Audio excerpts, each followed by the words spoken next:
ምን ላርግልሽ? የት ልሰድሽ? ምን ልጋብዝሽ? ምን ልጋብዝሽ? እስኪ ነይ የሆነ ምርጥ ቦታ ይሻላል። ነይ ግቢ ግድልሽ። ነው እናታችን እንደተከታተለች ልከኛለች። ምን? እቺ ርኩስ ከመጀመሪያውም አላማርችኝ ነበር። አለይኮ ግን ምን አደረጋችሁ? ምንድነው? አረጋሽ ምን አደረጋችሁ? አይዞ ባረግም ካንታለች። ያንተ ቢሆንም የለማሙን ያድጋል ማለት ነው። የማይመስል ነገር አትናገር። በቃ ልጅ አይደለም ማለት እኔም የምፈልገው አንተና ኑሐሚን አንድ ላይ እንድትሆኑ ነው። አሁን ላለቄ ምንድነው ማለት? ምትውልበትን ምትኖርበትን አጣርተ ነገሬ ነበር ያለች። እባክህ እድሜ የኔ እናንተ ነገር ያለፈውን ነገር በሙሉ እርሳው። አታስቢ። እሱ ነገር ከረሳሁት በጣም ቆይቻለሁ። የምንፈልገውን ነገር ለማግኘት እርስ በርስ መደጋገፍ አለብን። በሱማ እኔ ማምናለሁ። ቤት አላት በላት። ሴትዮዋ ደግሞ ለክብሯ በጣም ትጨነቃለች። ስለ ዘርሽስ ምን ልበላት? ዘሯ እኮ ከንጉስ ዘር ያውቆ የመጣ ነው ልበላት? እየቀለድክ ነው እንዴ? እሺ ለማንኛውም እኔን ነገር ማስተካከል ያለ በእውነት ትልቅ ነገር ነው ያደረክልኝ። ላንቺ ስል ሳይሆን ለራሴ ስል ነው ማለት ነው። ደግሞ ከዚህ በኋላ ከኗም እንድትርቅ ይፈልጋል። ምን ነው እንዳስቸገርኳን ነገረች? ቀድሞ ነው ሳስተናገረኝ አይደል? አሁንም ቢሆን እኮ ይቅርታን ተቀበለች።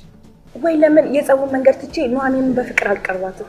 ማለት የኔና ያንተ ነገር ያለፈ ነገር እንደሆነና ናሆምን ብቻ እንደማፈቅረው አስተባብዬ ብነግራት ችግሩ ከናሆም ፍቅር ከያዛት። ምን? ይሄማ በፍጹም ሊሆን አይችልም። ቆይ የነገረች ነገር አለ? አሁንም እኮ አንቺ ናሆምን እኔ ደግሞ ኤሚን ለመውዳት ለቀረናችሁ ነው የምታስበው። ቆይ ኤሚ ካንተ ፍቅር ይዟታል እንዴ? ሁኔቷ እንደዛ ነገር። ሰላም ጤና ይስጥልኝ ውዴ ኑሐሚን ድራማ ቤተሰቦች እንዴት አላችሁልኝ? እንኳን ወደ ቻናሌ በሰላም መጣችሁ። ኑሐሚን ክፍል 23 ላይ በጣም ብዙ ተአምር ተፈጥሮላችኋል። እንግዲህ ሳይዘገይ ሳይውል ሳያድር የላምራንና የኤርሚያስ ጉድ በአደባባይ ወጥቷል። ኑሐሚን እንግዲህ ይህን ነገር ለማንም ሳትናገር በመታገሷ በራሱ ጊዜ የራሳቸው ሚስጥር አሁን ላይ ወጥቶባቸዋል ማለት ነው። ይህም የሆነው እንግዲህ የኤሚ እናት ኤርሚያስን ሹፌሯ እንዲሆን ካዘዘችው በኋላ አንድ ነገር እንድታደርግልኝ እፈልጋለሁ ትለዋለች።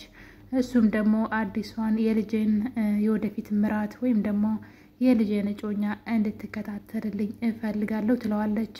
ኤርሚያስም በደስታ እሺ አለ። አጋጣሚውን አግኝቼ ነው በሚል በውስጡ ማለት ነው። ምክንያቱም ደግሞ አምራንን መከታተል ለሱ እንደውም እነሱ ከሌላ ሰው ከሚቀጥሩ እሱን መቅጠሩ በጣም የተሻለ እንደሆነ ስለሚያውቅ ማለት ነው። አሁንም ቢሆን ኤርሚያስ ገንዘብ ወዳድነቱን አልተወም። ተቀይር ያለው ያላት ለኑሐሚን ውሸቱን ነበር። ምክንያቱም ደግሞ ከላምራን ጋር ሲሰራ ገንዘብም ለማግኘት ጭምር ነው እና አሁን ላይ ሁለቱ አብረው እጅና ጓንቱ ነው እየሰሩ ይገኛሉ። ወደ ኑሐሚን ህይወት በድጋሚ መጥቶ እየረበሻት ይገኛል። ከናሆምን ጋር አንድ እንዳይሆኑ ነው ሁለቱ ሲሰሩ የነበረው። ነገሩ ግን አሁን ላይ ሌላ ታምር ይዞ መጥቷል። እሱም እንግዲህ ኤርሚያስ የኤሚ እናት እንዳዘዘችው አምራንን ለመከታተል ከተስማማ በኋላ ነገር ግን ከዛ ቀድሞ እሱ ራሱን በመሸፋፈን አምራንን ለማግኘት ይሄዳል።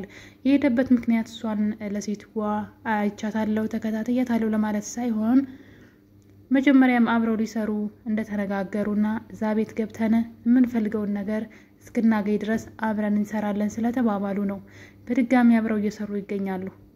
እሷ እንደውም የበፊቱን ቂም በቀል እንተውና እንደ አዲስ እንጀምር እያለችው ነበረ።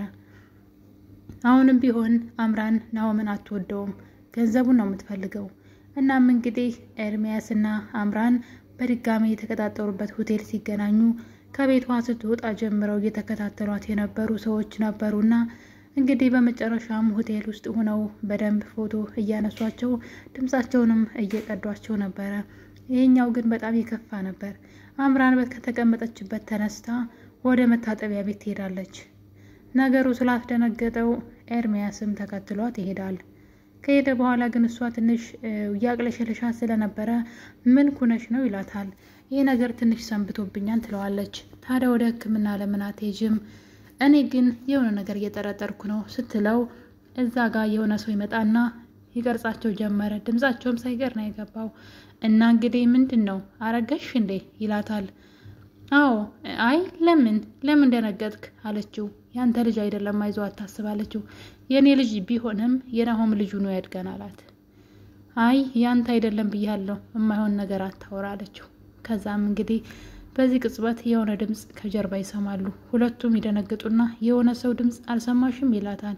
አዎ ሰምቻለሁ ማን ሊሆን ይችላል ተባብለው ሁለቱም እንግዲህ ከተለያዩ በኋላ ኤርሚያስ ቀጥታ ወደ ኤሚ እናት ቤት ይሄድና ስለ አምራን ያጣራውን መረጃ ይነግራታል። እንዴት ነው ምን አዲስ ነገር አገኘ ስለሷ ስትለው እሱ እንግዲህ በጣም ጥሩ ልጅና የቤተ ክርስቲያን ልጅ ናት ስከታተላት ነበረ በዛ ላይ ደግሞ ቤትና መኪና አላት ይላታል። እና ይሄን ነገር እንግዲህ የኤሚ እናት በዚህ ፍጥነት እንዴት ይሄን ሁሉ ልታቅቻልክ ብላ እሺ ብላው ዝም ትለዋለች። ከዛ እንግዲህ ለአባትየው ደግሞ ሌላ ሰው ቀጥሮ ስለነበረ የአባትየው መልእክተኛ ይመጣል። እናም እንግዲህ እዚህ ጋር ነገሩ እንዳይስተባበል አንድ ችግር ተፈጥሯል። ምክንያቱም ኤርሚያስ እንዴት ከአምራን ጋር ተገናኘ ተብሎ እንዳይባል እናትየዋን ያዝዤው ነው እንዳትል እዛ ጋር ያወራ ያለው እዛው አብሯት የነበረው ሰው ማንነቱ የታወቀ አይመስለኝም። ምክንያቱም ኤርሚያስ ተሸፋፍኖ ስለነበረ ማን እንደነበረ አብሯት የነበረው ከድምጹ ውጪ የታወቀ አይመስለኝም። እንግዲህ አይዞህ ያንተ ልጅ አይደለም ካንተ አይደለም አታስብ ስትለው የኔም ቢሆን የናሆም ልጅ ነው ያድጋል ሲል የነበረው ሰውዬ ማንነቱ አልታወቀም ይመስለኛል። ከድምጹ ውጪ ማንነቱ አልታወቀም። ስለዚህ የሆነ ማለት ደግሞ የኤርሚያስ ፊቱ ካልታየ ቀጣይም እዚህ ቤት ሊቆይ ይችላል ማለት ነው። እና እንግዲህ አምራን ደግሞ ናሆምን ደውላ ሰርፕራይዝ አለ ቶሎና ትለውና ወደ ሆስፒታል አብረው ይሄዳሉ። ከዛም እንግዲህ እርጉዝ መሆኗ ይነገራታል። ልጅ እኮ የናሆምም ላይሆን ይችላል ሊሆንም ይችላል አይታወቅም። እሷ እንግዲህ ከሁለቱም ጋር ነበር ስትዳራ የነበረው። እናም እንግዲህ ናሆምን በደስታ እንዴት እንዲህ ሊሆን ይችላል እንደምታዩት በደስታ ፍንጥዝ እያለ ነበረ። እናም እንግዲህ ይሄን የመሰለ ጮማ ወሬ ቤት ሂደን ለቤተሰቦቻችን መንገር አለብን በጣም ነው ደስ የሚላቸው የልጅ ልጅ ሊመጣላቸው ነው በማለት ናሆምም እንግዲህ አምራንን ይዞ ወደ ቤቱ ጉዞ ያደርጋል። የናሆም አባት ደግሞ የተላከለትን መልእክት ሁሉ ከስልኩ ላይ ሲያይ በንንጋጤ ስለ ልጅቷ ባንዴ ነበር ያወቀው። መጀመሪያም ተናግሮ ነበር እኔ ቤት ምራት ለመሆን ብዙ ዋጋ ይከፈላል እንደዚህ ቀልድ አይደለም ዝም ብሎ ዘው ተብሎ አይገባም ብሎ ነበር። አይታችሁ ከሆነ የናሆምን የኤሚ እናት ትንሽ ቀጭቃዣ ነገር ናት።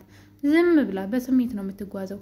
ምንም አይነት ማስተዋል የሚባል ነገር የላትም። እንደምታዩት የሰራችው ስራ እንግዲህ እንደውም የዚህ ስራ ባለቤት ጥፋተኛው ዋነኛው ኤርሚያስ ነው እያለ ኤርሚያስን ነበር የቀጠረችው እንዲከታተልላት። በዛ ላይ ደግሞ ወዲያው መረጃውን ሲያመጣላት አምናለች። እንግዲህ እንዳያችኋት ምንም አልመሰላትም።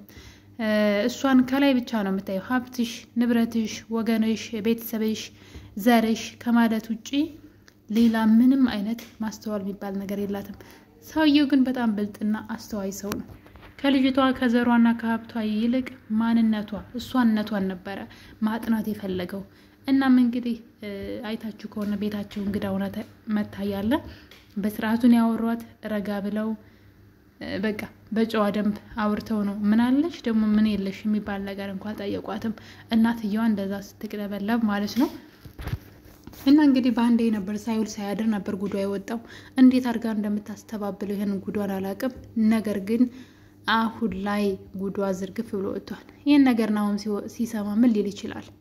እና እንግዲህ ቀጣይ ግን ምናልባትም ኑሃሚንና ናሆም ይጋቡ ይሆን? ትንሽ የሚያስፈራ ነገር ነው። ማለቴ ባይጋቡም እንኳን ሁለቱ ግንኙነት ሊፈጥሩ ይችላሉ ብዬ አስባለሁ። ምክንያቱም አምራን ከዚህ በኋላ ከናሆም ቤተሰቦች ጋር አብራ መቆየት አትችልም። የናሆም አባት ወደ ሳሎን በመምጣት ለሚስቱ ስልኩን የውልሽ ጉድሽን ይላታል። መጀመሪያ ግን እሷ ኤርሚያስ ስለሷ ነግሯት ነበረ። እናም እንግዲህ ስልኩን ስታይ እናትየዋም ኩምሽሽ ነበር ያለችው። በዚህ መሃል ነበር ኤርሚያስ ለአጋጣሚ ከሴት ጓጣ ገብዘው ሳሎን ቁሞ ስለነበር ይህን ድምፅ ሲሰማ የሚገባበት ነበር የጠፋው። ይሄ በዚህ እንዳለ ነበረ ወዲያው ናሆምና አምራን ከውጭ ያመጡት። ምክንያቱም አምራን አርግዣለሁ ብላ ቤተሰቡን ሰርፕራይዝ ልታረግ ነበረ ነገር ግን እነሱ ቀድመው ሰርፕራይዝ እያደረጓቸው ነው ማለት ነው እናም የኑሐሚን እውነት እንግዲህ እየወጣላት ነው የዚህ ነገር ተጠቂ አንደኛዋም ኑሐሚን ናት ማስመሰል የሌለው እውነተኛ ማንነቷን ይዛ የቀረበች ኑሐሚን በኤርሚያስን ተጎድታ ነበረ ስለዚህ ከናሆም ጋር ናሆም ሊክሳት ይገባል ኑሐሚን በጣም መልካም ልጅ ናት እንደምታዩት አባቷ እንኳን ይዛ ቤት መጥቶ ኤርሚያስ እንዳለ ሲያይ ቶሎ ብላ አባቷን እባክህ አባቴ ኤርሚያስን እንደምታውቀው ሰው እንዳትመስል እባክህ እንደማታውቀው አክት አድርግ ጉዳዩን አሁን አልነግርህም ለትንሽ ጊዜ ነው ትለዋለች እሱም ብቻ አይደለም እዛ ቤት እንድትወጣ የናሆም እናደጋግማ ስትነግራት ቤተሰቦችሽን ለመጠበቅ ነው ማልወጣው እንጂ አንቺ ቤት መኖር ፈልጌ አይደለም እያለች ነው እንግዲህ እርግጠኛ ነኝ ቀጣይ ናሆም አይኑን ወደ ኑሐሚን ማድረግ አለበት መጀመሪያ ወዷት ነበር ግን ያቺኛዋ በህይወት ውስጥ ስላለች ያው ምንም ማድረግ ስለማይችል ነው እንጂ ኑሐሚን የምትወደድ ልጅ ከጸባይዋ ስርዓቷ ትግስቷ ብቻ ምን ልበላችሁ ስርዓቷ የምትወደድ ልጅ ናት እና እንግዲህ የአምራንና የኤርሚያስ ጉድ በኑሐሚን ላይ የሰሩት ግፍ አደባባይ ወጥቷል ሁለቱም ግፈኛ ናቸው እሷም የሰው ቅምጡና ለሱ ገንዘብ እየወሰደች ትሰጣለች እሱም ደግሞ ኑሐሚን ላይ በሷ ላይ ማግጦባታል